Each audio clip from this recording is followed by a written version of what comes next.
putting him in the box is showing him that you got power over him. Flipping him off almost seems like gives him a little bit too much credit. Okay. Like, not, do you see what I'm feeling? Yeah, you should view him as a non-threat, not worry about how he's feeling in that moment. Like, want to make sure that you know that he knows that you know that he knows that you think. Negan also just likes to fuck around with people. Like, I guess. Which again, it makes him seem it's a curious blend of clay and iron. This guy. Yeah. He's got these just glaringly ooey gooey marshmallow soft spots, and he's also got these really hard impenetrable parts to him, and it just seems like he'd be a shit show as a leader. But whatever. So Daryl gets a note when he's in timeout. It says "Go now," and it contains a match and a key. I think it's a key to a car. Did you think so? Oh, is it? It's like one of those big square plastic Toyota keys from 90s to early 2000s Toyota. Who gave him the key? There were only like two people it could Sherry. be. Okay. I'm Sherry, thinking. Maybe Dwight, but maybe I doubt Dwight. it. Yeah. Fat Joseph? Oh, Fat Joe did not appreciate did. getting fucked about with the Lucille. And he did leave the door unlocked last time? Yeah, but that was at Negan's behest. My thought is that this is an obvious trap. Right. This is going to be exactly the same thing it was before, and if Daryl doesn't doesn't take the bait, then maybe Negan will think that he's got a soldier in the making. I don't know. Yeah. So the dumbest woman alive drives up to a big pile of corpses in the middle of the road, gets out of her car and ponders it for like a full minute, scratching her head and making, what does this mean? And of course, Michonne steps out of the bushes and ambushes her. That's from the Greek. Ambush means Michonne ambush, you're stepping out of the bushes. Literally what it means. Can we make a new bald move rule? Yeah. We've got the rule, never talk to the cops. We got several others. Don't spring the obvious trap. Wait, no, you want to spring the trap. Well, the person, you don't want to as the trappee. I'm just saying that, never get out of the car at a roadblock. Never. You get 100 yards away from this, you back up and get distance, and then go another way, or look like you go another way and then cut through the woods and try to ambush the ambushers. Right. What you don't do is drive right up on it and just stare at it like, what? And get out of your car? Why? Well, I called her the dumbest woman alive for a reason. I mean, unless your plan is to move these bodies, which I could see, but maybe scope the sitch for a sec. Right. I would have loved to seen a scene where Michonne's in the woods with her sword, it's like Wile E. Coyote style, and she just kind of dips to the edge of the road and drives around. It doesn't in her 4-wheeler, right? Yeah, like 4x4 off-road vehicle. Yes, why not? Was she in a 4-wheeler? I think so. Oh Jesus. Yeah. Oh wow. Anyway, that would have been some funny shit. It would have been. Anyway, Michonne says, "You gotta take me to Negan." This dumbest woman alive proves her worth once again by trying to get the upper hand on fucking Michonne. Does not work. Of course it doesn't work, because, I mean, I know she doesn't know she's Michonne. Sure, yeah. But we do. Good laughs all around. Yeah. We then cut to Olivia. For whatever reason, Negan goes straight to Olivia and asks where Rick is, and she says that he's gone, and then she starts guilt-tripping him, saying, "You took so much, we're practically starving," and he gets to make another fat joke at her expense. Feels very bad about it. And she sobs and says, "I'm sorry for being rude, but I think it would be enjoyable for me to screw your brains out right now." Slaps him, and he says, "I'm 50% more into you." So, whatever, creep. He then says, "Make me some damn lemonade. I left you some of that good powdered stuff." And when she goes off to do that, Carl takes him on tour. They have what can only be described as a whimsical buddy montage of them touring the Grimes residence and throwing darts, and then he finds Judith. Yeah, it's a very weird montage. Yes. The tone of it. Because it does seem like Carl is kind of turning around to, "Oh, you scoundrel" territory. Right. And if that's the way they're going, it felt really too soon. Yeah. There was nothing in there that told me that Carl should be feeling this way. Yeah. Negan showed him nothing that I think would have made him think, "Oh, yes, this is a superior alternative to my father's way of getting stuff done." Yeah. They needed a Halo montage or something where they're both playing the Xbox and Carl's got it up on him and Negan's getting pissed, and then Negan gets in a couple of good headshots and Carl's reluctantly respecting him now. Then by the end they're high-fiving and he gets him just pushing back the flood. 360-degree MLG no scope snipe and like right. respect. Maybe you do. Maybe you are cooler than my dad. He picks up Judith and like my heart is in my throat because this is. First of all, I don't know what you do as Rick when you come home and you see this. There's no real good response. You've got a whole bunch of bad choices to pick from. And also, you're going to be jacked with emotion and adrenaline and rage when you're trying to do it. So, good luck with that, Rick. And also, Negan, if you don't want to have to kill Rick, why do you keep provoking him in this way? Mm-hmm. Like, there's got to be safer ways to provoke a man than, like, stealing his baby. Anyway. Yeah, no, I think it's interesting, the setup here. I kind of like it. I want to see what happens with this and how Rick reacts and what Negan's end goal is here with the baby. I thought this would be a perfect way to end the episode, honestly. Like Negan finds Judith, end. Because instead of the coming back for a second stuff. scene made it a little like it. The second scene was not as powerful as the initial reveal, and somehow sapped some strength from the first reveal too. Huh. Okay. I guess I didn't feel that way, but I can see why you might. All right. Well, again, Negan also impressed by running water. I guess they don't have that over at the power plant. Mm-hmm. They have unlimited power, but they don't have Palpatine-style unlimited power. Right, but they don't have the running water. Interesting. Do they have unlimited power? I assume so. I mean, surely the power plant is not actually operating. You need more than a crew full of bloodthirsty savages to run a power plant. There is a quarry somewhere nearby. Now, I know that's rocks typically and not coal. But the new clean burning coal, they run right off granite. Yeah. Yep. Pure granite and limestone. But it makes me think maybe they're near enough some coal that they could keep that thing going. Sure. Maybe have a lot of batteries. I don't know. Yeah. They generated so much power before the apocalypse. It's still just winding down. Sure. The turbines are just still slow, and then it's enough to power a couple of hours of Who's the Boss each night. Yep. Rick and Aaron descend deeper into the woods and find a crazy man who has written a crazy sign where he's boasting about his proficiency in 22 Luger and an AR-15, I think, and he's a crack shot at 70 yards. Like, okay. But bottom line, he gets to the end and it says, if you're still alive and you read this, it means I'm dead, and help yourself, you sons of bitches. Mm-hmm. And Rick and Aaron are all like, don't mind if we do.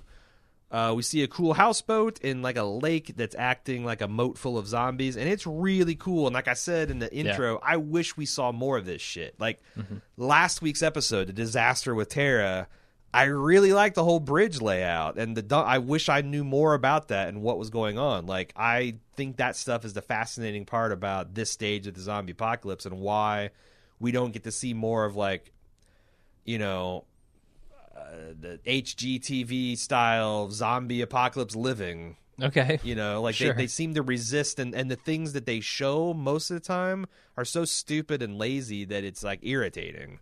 Yeah. This was actually a cool setup, and I can't wait to see them trying to break into it. Rosita now has her bullet, her fucking single bullet, which she thanks Eugene for and apologizes, and he doesn't have any of that shit, which I thought was entirely appropriate. That's the way you play that. Doesn't have any of that shit? Yeah, he's not taking her apology. Yeah. Yep. Yeah. He's like, take that apology and shove it where the sun don't shine. Because you meant it, and I know you did. Yep. And now you just want to feel good about yourself, and I'm not going to give you that. Sure. I don't know why he found his spine here instead of back with the whole when he could have, in his power, you know, because he's enabled her to do something phenomenally stupid and probably ineffective. Mm-hmm. And I have a hard time overlooking that. And he's going to have to deal with the consequences. Yep.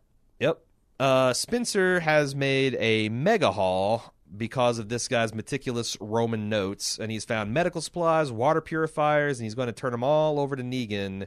And Rosita seems shocked and dismayed by this, and he goes, and more, which we don't find out what he's talking about because he's interrupted when we find the saviors are already there at Alexandria. He doesn't get to finish the sentence. What do you think he's talking about? He's going to do all this and more. What is the and more? He's gonna volunteer to be one of Negan's wives. I really don't know. I have no idea.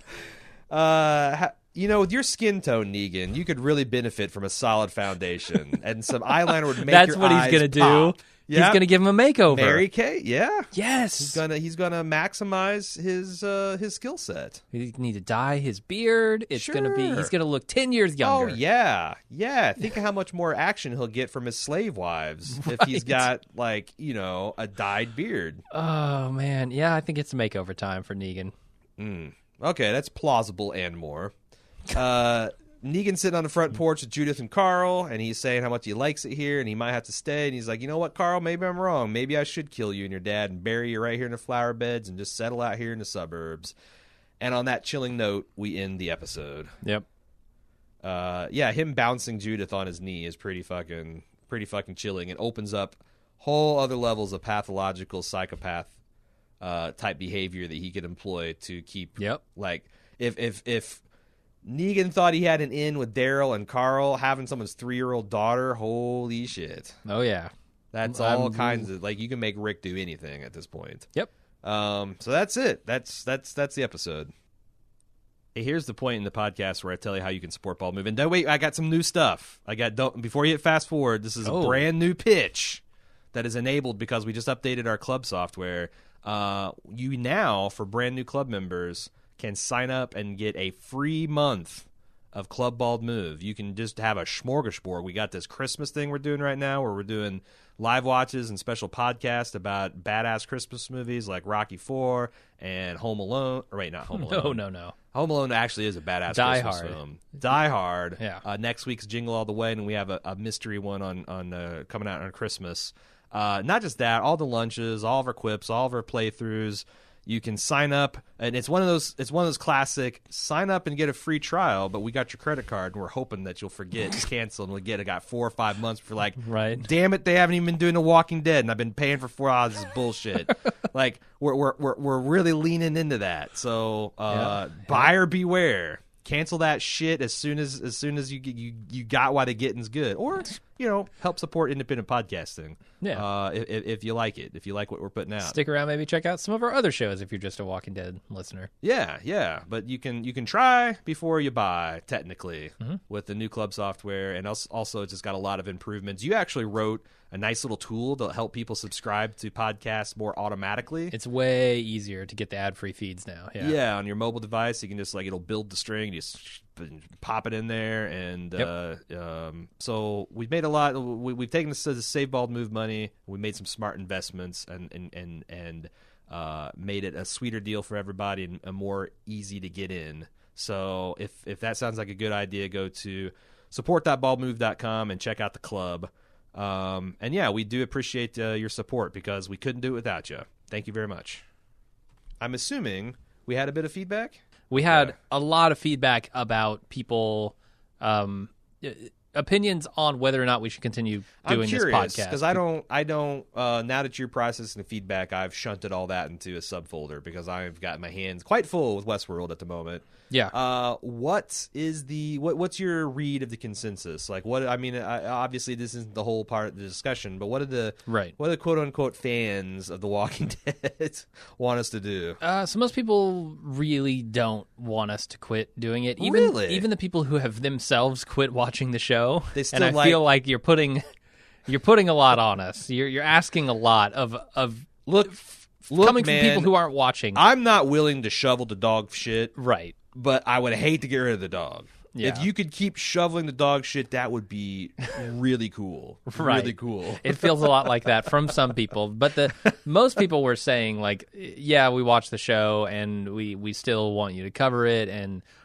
so that was the majority of the sentiment. Some others were just like, yeah, fucking do it. Just drop the show. It's not good. And you guys clearly aren't enjoying it and that kind of stuff. So... See, I dispute that. I felt like up until this season that, with rare exceptions, I have enjoyed my time in The Walking Dead, and I've always vigorously refuted anyone that accuses me of hating the show. Mm-hmm. The last few episodes have kind of really got to me, and I guess that's the thing. Like, if we wouldn't even have this discussion if the show was just terrible in a way that we enjoyed covering, or that we thought were still ways we could uniquely point out things about what the show's going wrong. I mean, I don't know. Like, I don't want to overreact, and the other thing I'm worrying about is, like, next fall. Like, if we didn't have Westworld right now, and Right. we weren't covering The Walking Dead, what the hell? I guess we could have covered Atlanta. That would have been kind of cool. Or Insecure, or some of the other awesome stuff that's been out. But, you know what I'm saying? Like, there's not an obvious, like, what would we be covering right now if not for The Walking Dead and the windfall that was Westworld. And Westworld's not coming back next year. Certainly not at the same time. Yeah. Certainly not in the Actually, fall. yeah, not Like, not at HBO all is if saying, it's to like, be May of believed. 2018 is when they're kind of guessing. Yeah. So, Which I don't know where it leaves us. We're definitely still going to have a conversation about it. Yeah. But we have heard your input, and we will take it under advisement. the dog shoveling will continue throughout next week, at least. At least. All right. Let's get into actual feedback. Watching Dead at baldmove.com. Yes. Dan B starts off. He says, "Hey, guys, I'm continuing to hear about how bad the writing in the show is getting. You're hearing about it? So you're one of the people not watching the show, but making us watch it and then tell you about it. Okay." That's a shovel shirker, if I've ever heard one. He says, "This podcast, you point out the size of the sand pile compared to the trucks, the placement of the trucks on the bridge, how was Terra spotted? No mention of waterside. I think he means Oceanside or Ocean View.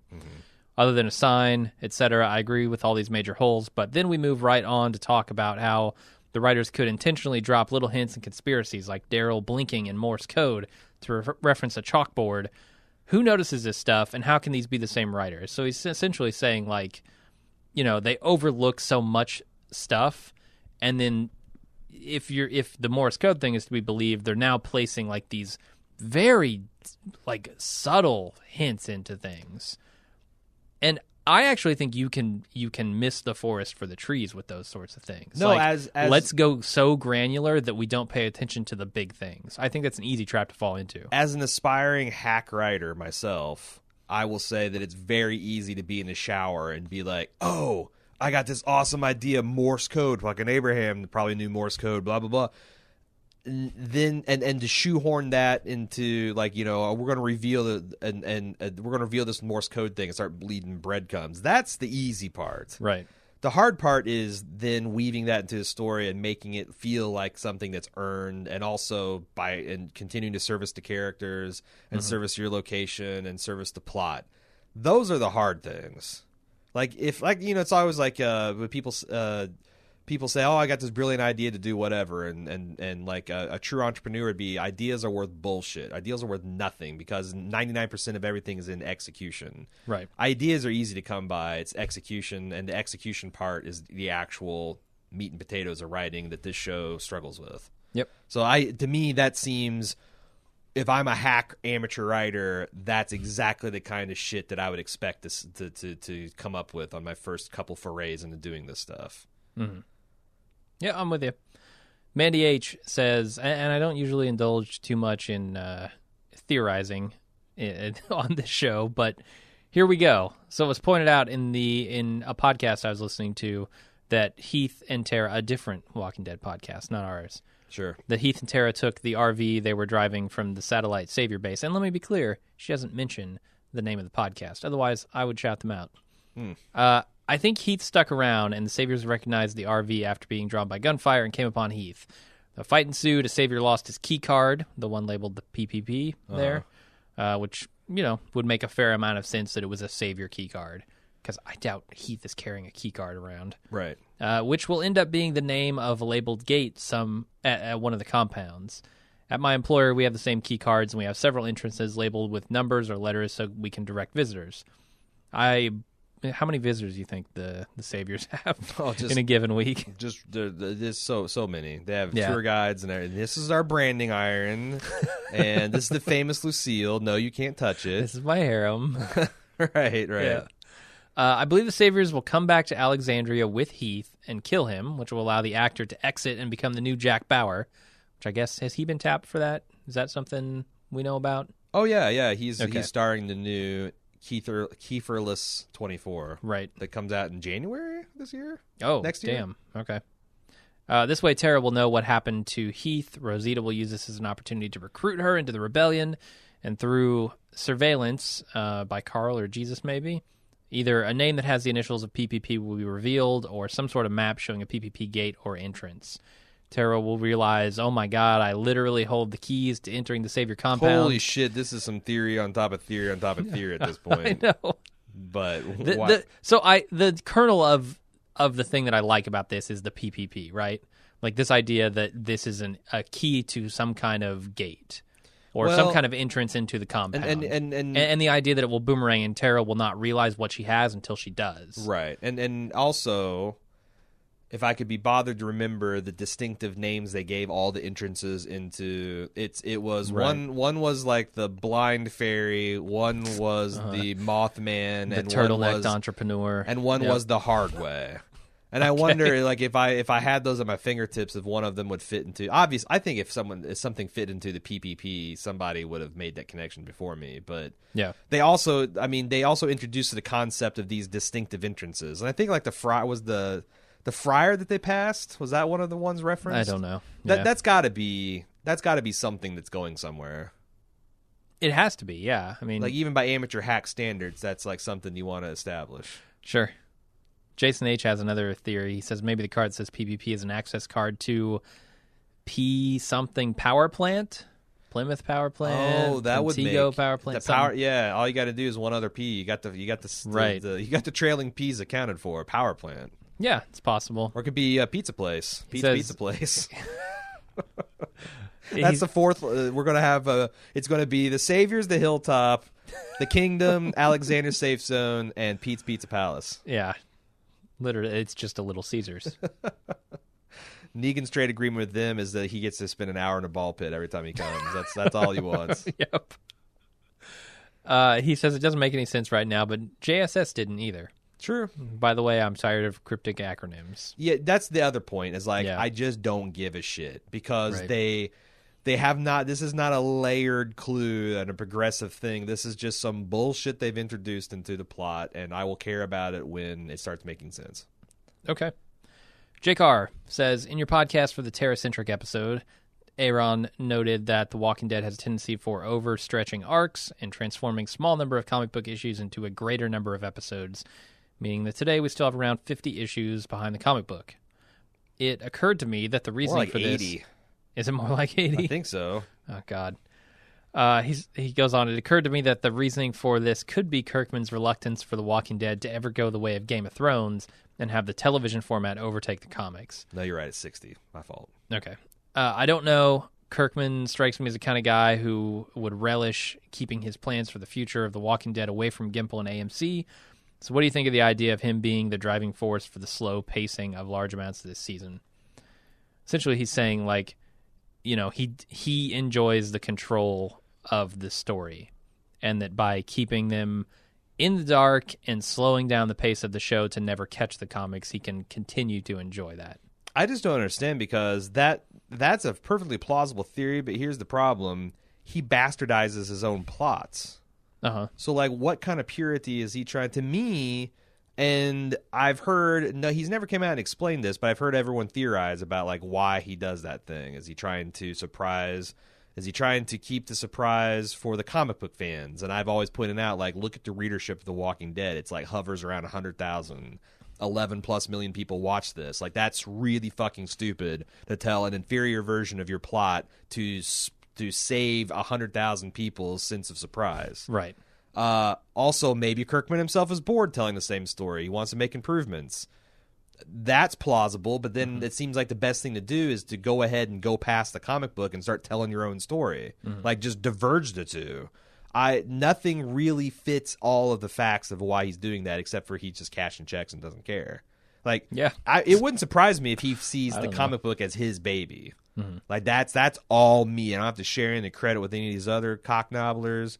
And it's just like, that's just me. Like, it's like, you know, like if you look at how he viewed his artist collaborations, like that, you know, he's gotten into big public battles with Tony Moore over, right, you know, who's more to credit for the creation and success of the comics and all that stuff. Like, I don't know. I don't know what to believe. What do you think?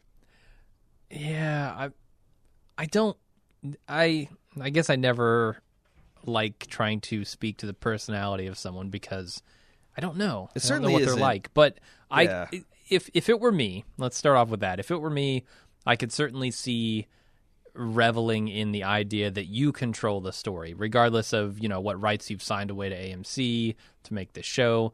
Ultimately, you're telling the story through your comic, and they kind of have to follow your lead. Right. And I could see a scenario in which I might be tempted to slow things down. But once you see this negative reaction that you're having from all your fans, where every season they're just like, this is too slow. This is too slow. Why are we still at the prison? Why are we taking so long on this Negan plotline? You need to listen to what the people are telling you, I think. Yeah, but that's the other thing about Kirkman. He's a stubborn son of a bitch, and he's a bit of a troll. Yeah.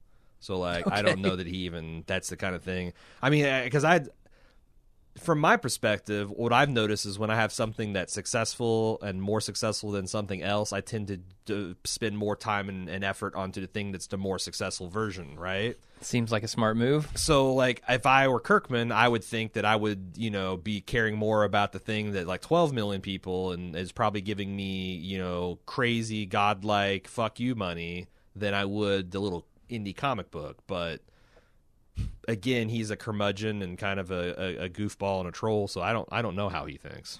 Okay. Let's get some perspective from another podcast as well. Maybe some insight on how people are feeling in general about this show. Mark S. says, anytime there's an episode I hate of The Walking Dead, I listen to James Frazier's Walker Stalker podcast to see what the diehard fans are saying. To my surprise, James touched all of the hot button issues, from declining ratings that he no longer... Really? Yep, lowest since season 3. Yeah, they're down to like 10.5 million now. It's really getting low. That he no longer feels like it's must-watch TV, and even going so far as to speculate as to if AMC would fire Scott Gimple at the end of the season to change the repetitive nature of the show. Whoa! Right, and I mean, this is the guy who obviously... one of the guys who started the Walker Stalker convention. Yes, where they're very cozy with the creative. Exactly, forces. Yeah. And has a lot invested in the idea of The Walking Dead and the future success of The Walking Dead. Right. So for him to actually be out there saying these things, I think is really a pretty good gauge of how the general audience is feeling. I'm honestly surprised. I noticed that because, like, I think that, like, I use Jason and Karen over at the Walking Dead cast as kind of my barometer. And I haven't listened to anything but the first episode of theirs this season, which they, obviously that was a pretty good episode and, like, a pretty satisfying, if you're willing to be charitable with the show at all.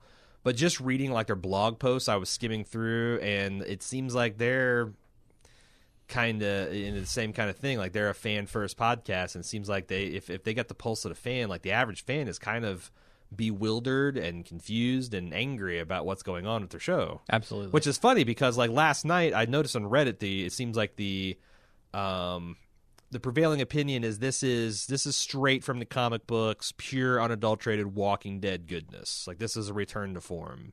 So I don't know, because I noticed that a good 80% of this episode is ripped right from the comics. Yeah, and I think that's a good thing, and right. And this episode largely worked. Right. Like I said, it was decent to good.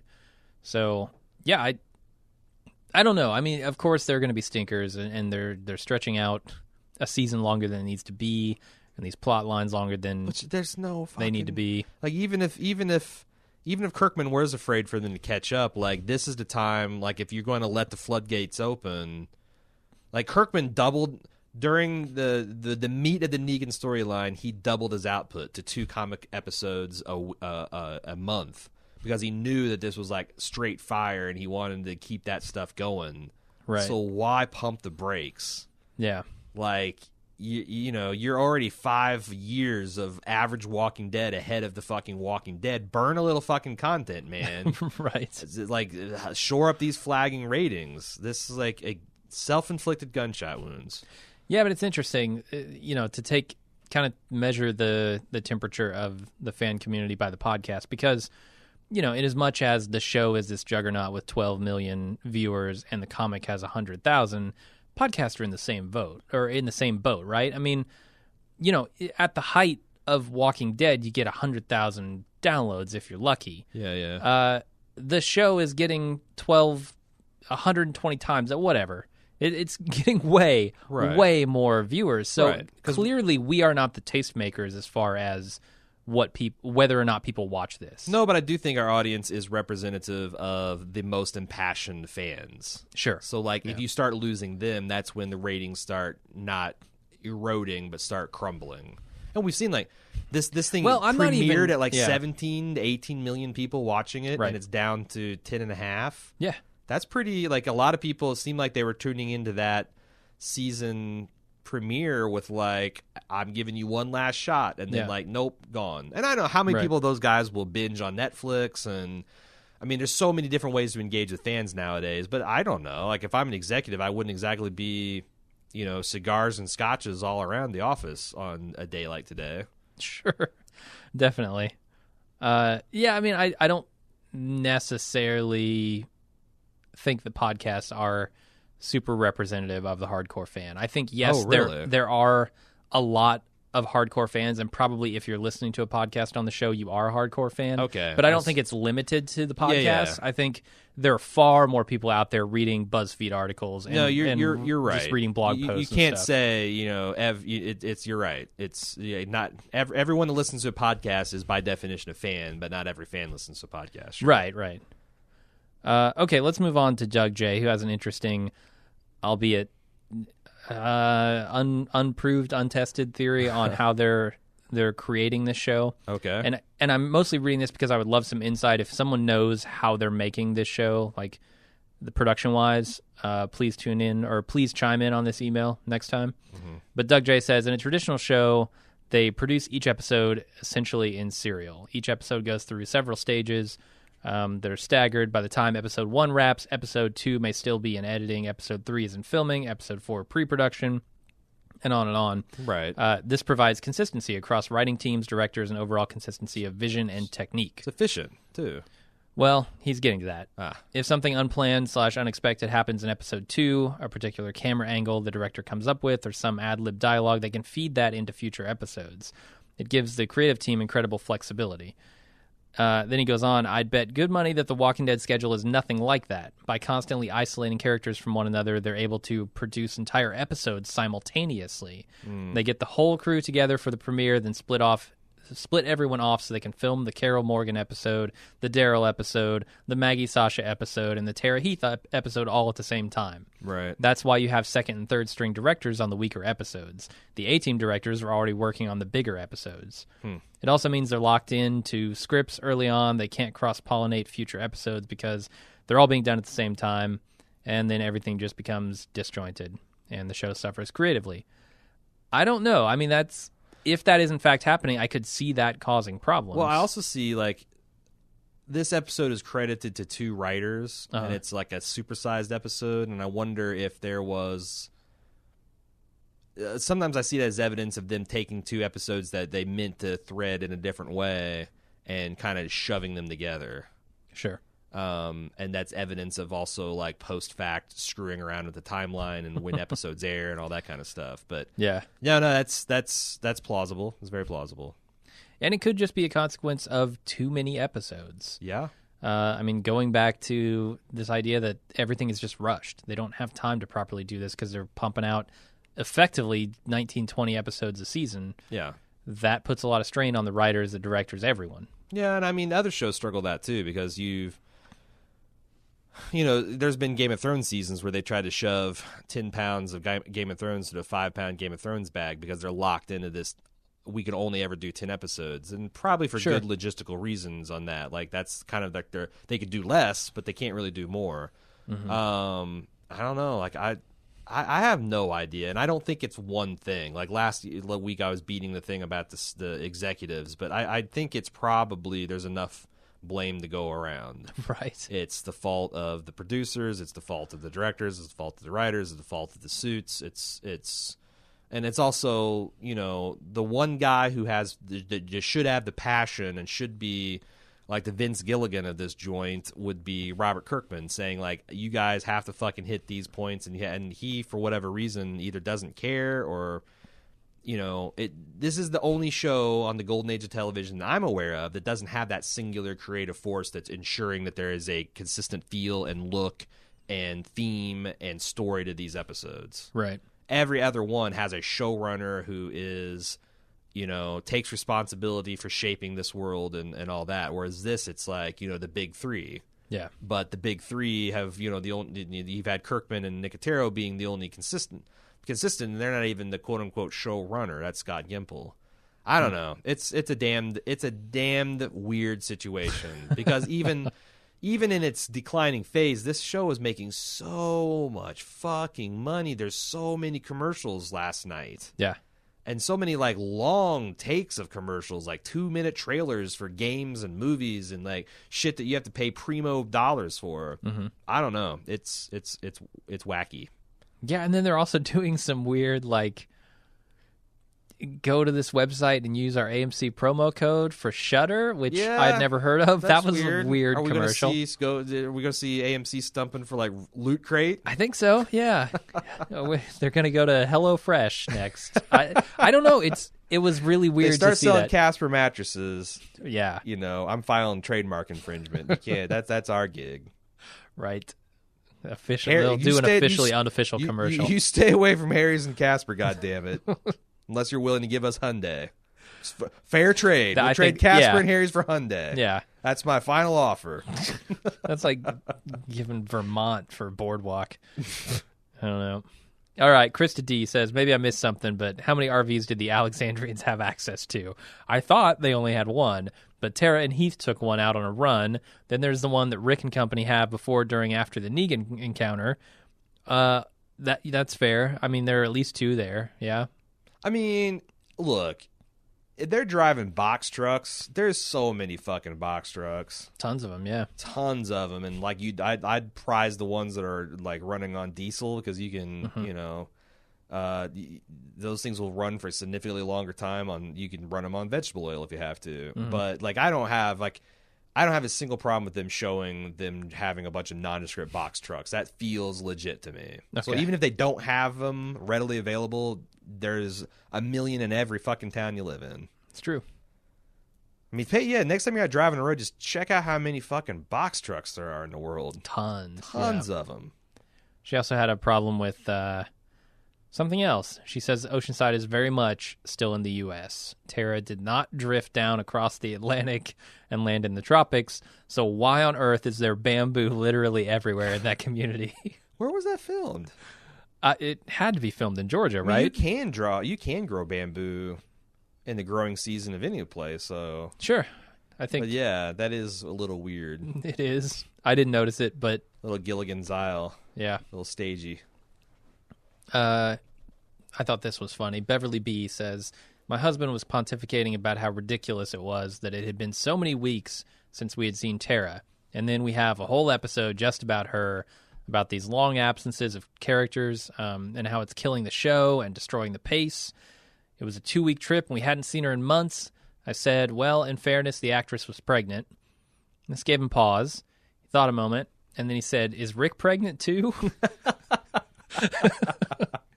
Fair. Sure. How about Morgan and Carol? Yeah. Morgan's definitely pregnant. You realize we're now 6 episodes since the last time we've seen those fuckers. It's crazy. Yeah, I'm not sure what's going on, but the pacing is way off on this show. Aaron S. says, if you guys were in complete creative control, what changes would you make to fix the show? Number one, I would go out and hire world-class writers that have been huge. I'd fire Scott Gimple. I would bring in, I don't know, who'd be a good fit for running the show? Try to get the guy that like did season 1 of Daredevil. I'd bring in Sam Raimi. Bring in Sam Raimi. Let him take the reins. Because it would go gonzo, but it would be fun. Yeah. I don't know what you do about Kirkman because he's there to stay, Nicotero, and he's fine. Right. But like the easiest thing you could do is just hire world-class writers that have been in writing rooms of proven hits. Boardwalk Empire guy. What's his name? Terrence Winters. Yeah.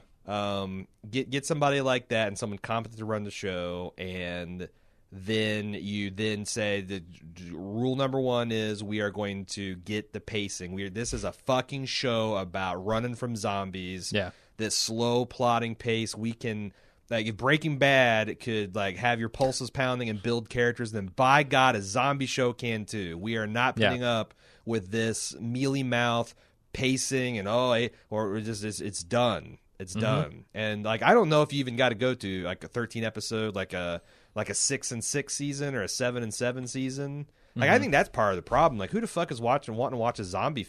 American Horror was so much better with 10 episodes, not running into December because, like, I'm done with zombies after the fall. Sure. And I think, like, if this was a 6-episode season and then you come back with another 6 if you want, like, I do think now the AMC would be kicking and screaming because that's like taking away the NFL owners' preseason games. Yeah, they're garbage, but they're garbage money that they make money on. Yeah. On season passes and shit. It's obviously anti-fan, but it's pro-money, so it's going to happen. But it's the definition of killing the golden goose. I mean, that's... Yeah, and coincidentally, NFL ratings are like, they've ignored a lot of structural problems of the league and safety concerns, and coincidentally, it's led to really shitty football being played and increasingly fans not watching it. So I think that you got the cure for all this is better writing and better pacing, and the acting is fine, the production, the special effects are fine. Like they've got a lot of the pieces in place. They just it seems to me the big glaring problem is the suits and the writers. Sure. So Aaron S. largely agrees with you about the 10 episode season though, or a shortened season, right? And then like if you plow some money into some directors. Get rid of some of these only Walking Dead guys that have had like now 6 or 7 bites at the apple and still crap into bed. Get rid of them and bring on some hired guns. Yeah, bring in Michelle McLaren. Let her do her thing. Right, and Alan Taylor, and go raid Game of Thrones. Like it's going to be wrapping up pretty soon. Ryan Johnson, bring him in. Sure. I mean, that would be a crazy episode, right? But I know the Walking Dead can get that talent because they've done it before. So yeah. Tony M says, there have only been 3 good episodes for me this season. 4 if you count Daryl torture episode, which I really love because fuck Daryl. But I know it's not really a good episode. Yeah, harsh words for Daryl. Daryl is like he went from if Daryl dies we riot to fuck Daryl in like 3 seasons. Right? I wish he would have had his arm cut off. Anyway, what do you guys think who do you guys think are dead next week for the mid-season finale? Do you think there's got to be a shocking death? Who would it be if Aaron had to pick? Rosita and a failed coup on Negan. Okay. Because I could see her doing something rash and impetuous, and that would actually do some interesting things for Eugene's character. And might propel him to some kind of form of Eugene greatness. I mean, I could see that happening. But honestly... maybe Sherry, Dwight's wife, die. Like, I don't think you're going to see a big name die because they kind of really shot their wad at the beginning of the season. I think they feel like they are A-okay in that department. Yeah. So Spencer, maybe Rick just beat Spencer to death for raising his hand against him because he already. I mean, if you if you introduce the idea, if you ever step to me, I'm beating you to death, and you don't address that in the same half season, like that feels like so maybe Spencer. Those seem to make sense. Yeah, just a cold-blooded bludgeoning. Yeah, right in front of the townspeople, similar to Negan. Yeah, and like I could see Negan actually respecting that too, because like you're finally learning the lessons I'm trying to tell you, or teach you. Yeah, I'd be fine if Spencer went. Yeah, Spencer needs to go. Yeah. Spencer needs to go. All right. Steve from Tennessee says, what happened to the dead Walker Hunter in the tree? Why did he leave supply caches all over the place? Why did he write a note about where they are? Why was the note in fucking Latin? He's a survival man. Questions. Have you watched any of these survival shows? They're all kooky. Sure. Like I'm kooky. I mean, one of them. They're kooky before the apocalypse happens. Can you imagine if the apocalypse did happen? Before I had a kid, I had a fantasy of like moving into like a Trident missile base in like fucking Montana and like setting it up like a James Bond villain lair. Like I get it. I've got that gene. Like there's something deeply satisfying laying canned goods and ammunition and setting booby traps and drawing plans and mapping out your property and like all that shit you love to do as an 8-year-old boy. It never goes away. It gets beat out of you by taxes and jobs. jobs and fucking shitty TV dramas, but it never goes away. So I understand. Right. So like when zombies come up and everything's, you can do whatever you want, like fucking start doing Leonardo da Vinci shit, writing stuff in backwards and decoding with a mirror and start doing Rot 13 Caesar ciphers and whatever. Right. This guy's fucking, he's the one guy that's a deer hunter, a fat deer hunter that can read Latin. So by God, he's going to code all of his notes. All right. That's the least inexplicable thing about this show, man. That's a pretty good rant. I'm just going to leave it there. Thank you. Yeah, he also asked about why Spencer went running off into the woods, but we kind of talked about that. So let's move on to Anthony P., who says, I watched a show where all I could see was the writers pulling the strings, talking about last episode. The moment Carl decided not to shoot Negan after stating that as his sole intention, I was out. Everything seemed arbitrary. All the character choices seemed inauthentic. I saw scenes and heard words, but all I really saw was fake invented drama. Here's a kid who saw two of his friends brutally murdered, his father broken, his community robbed dry, and has spent a full day committed to a suicide mission with one goal, and he doesn't follow through for seemingly no reason. Inexcusable. I agree. Yeah. When in 3 seasons ago, we would have spent 15 minutes breaking down what a betrayal that is to the audience and how stupid they think we are. Yeah. Now we know they think we're stupid. Yeah, we're desensitized to it. Yeah, but that is some hot garbage, and no one should put up with it. Yeah. One final email. Teresa in Austin says, this season has been all over the place. After the swear episode, I was very disappointed, but this week's episode, Sing Me a Song, has rallied me somewhat. Yeah. I liked seeing more of the Savior's compound and Carl's eye hole. I want to know what Jesus is up to, and I was happy to see the demonstration of that Negan's wives aren't really there of their own free will like he proclaims they are. That said, I didn't need an entire episode of Tara, nor of Daryl in his cell, and can Spencer just die already? I'm telling you, we're talking about this is a pretty good. This would be seen as a string of 2 good episodes if you took out that Tara cancer between it, because they would have really flowed very nicely, right, one to the other, and they fucked it up. They chose to. They storyboarded this shit out at the beginning of the season. They post-it noted it, and they just decided to fuck it up. Yep, and she says, yesterday I realized I haven't seen Carol and Morgan since episode 2, we talked about. Long time ago. Yes, it's a big cast, but damn if we have to zoom in every week and slow the story down to a crawl. If Game of Thrones did this, it would not be the biggest show on television. Yeah.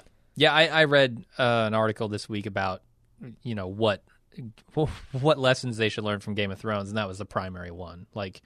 Somehow Game of Thrones, with far more characters and far more locations, manages to piece it all together in a way that keeps you engaged with every storyline simultaneously. And it's never more than a couple episodes between seeing main characters. Asking people to care about Tara is a big ask already. Yeah. But when she's so far removed from the human drama of her girlfriend and her death and her going away, and it's just an impossible ask. And to the point though, you shouldn't even do it. She should just come back empty-handed from a supply run and be like, what the fuck happened? Yeah. I mean, it seems like they don't want to allow there to be minor characters in this show. Yeah. And I think that's a mistake. The Sand Snakes are minor fucking characters. You don't need to check in with them every single week, and we don't miss them. Maybe at all. We're done with the bad pussy. I've kicked that habit. Right. That was maybe not the greatest of examples, but sure. But there are some minor characters floating about, and yes, they just need to check in when the main characters have important things to do, and they brush up against the minor characters. Imagine if they decided that fucking Davos needs an episode. Oh God! We need 1 hour just what fucking Davos has been doing this whole season, and we don't see him otherwise. And it's just him whittling the whole time. It's insanity, and there's some really good stuff there. Sure. In any given season of that, but you shove it on in a whole episode, and it's like, oh my God, there's a lot of filler, and then you don't see him for another season and a half because all of his storyline has been so if crammed Davos into a single episode. Who is this servicing? It's not. It's service. That to me, I feel like that's all. Those scale of fuck ups are all on the execs because it's got to be them saying, hey, we got to cut costs. Why? I don't know, because we got to be making money hand over fist. But all the other shit, the fact that Jesus is hanging out on the top of a box truck. That's the writers. Sure. And it's also the directors and the people that are blocking out these scenes. Carl just rock and rolling out of the RV and not taking a shot at the box truck, that's the writers. They got fucking lazy, and it got to be about 2 p.m., and they decided they're going to go out for Quiznos and came back and like, fuck it, he's just going to come out and do it and just not take the shot. This is what it is, man. Yeah. That's lazy bullshit. But the Tara episodes, I think you can blame on the AMC execs. I'm going to leave us with some positivity here. She says, if anything, your podcasts are great and bring me much satisfaction. Keep podcasting. I'll keep listening. All right. So that's one fan's desire.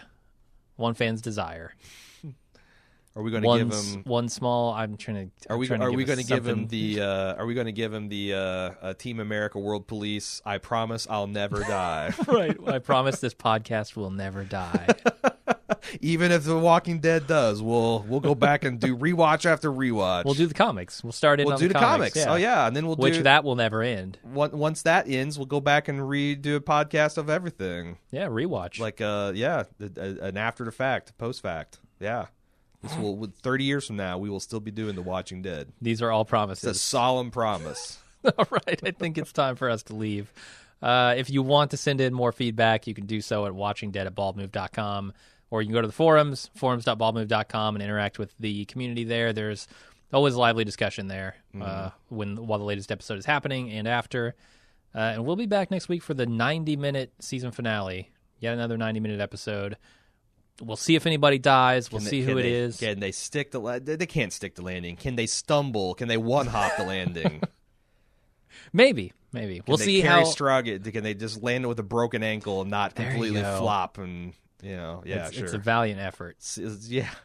Even the East German judge has to say that showed some real grit and determination against all odds. We'll see how good Negan looks with his makeover. I hear he's clean shaven next week. No. That's what I saw a rumor that he's going to be clean shaven next week and much more classically Negan, and that's going to get the comic book readers hard/wet. Okay. And I'm kind of curious to see that too. All right. Well, you have that to look forward to next week. And until then, I'm Jim. I'm Aaron. See ya.